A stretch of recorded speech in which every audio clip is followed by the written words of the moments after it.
خنسا رضی الله تعالی عنها راغلا خپل څلور بچي وو ځان ته مخامخ کېنول او ورته وایي بچو تاسو ته چې ما پی درکړي دي صرف په دې نیت مې درکړي دي د نبي علیه السلام او د الله د دین راغلی شوي دفاع کوئ بچو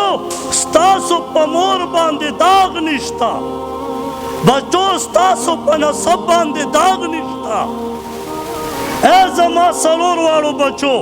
شابه لاړ شئ او چې کله میدان ښه ګرم شي او د یو بل ته مخامخ شي او جهاد ښه ګرم شي بچو په هغه ډله کې به څلور واړه ورننوځئ او جهاد به کوئ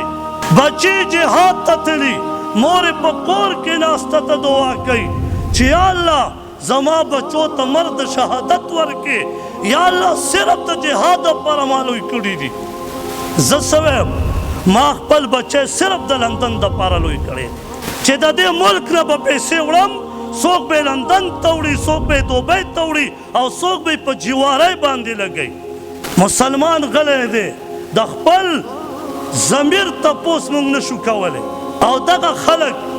دا به تاسو وګورئ چې په دې کوڅو کې به بیا ګرځي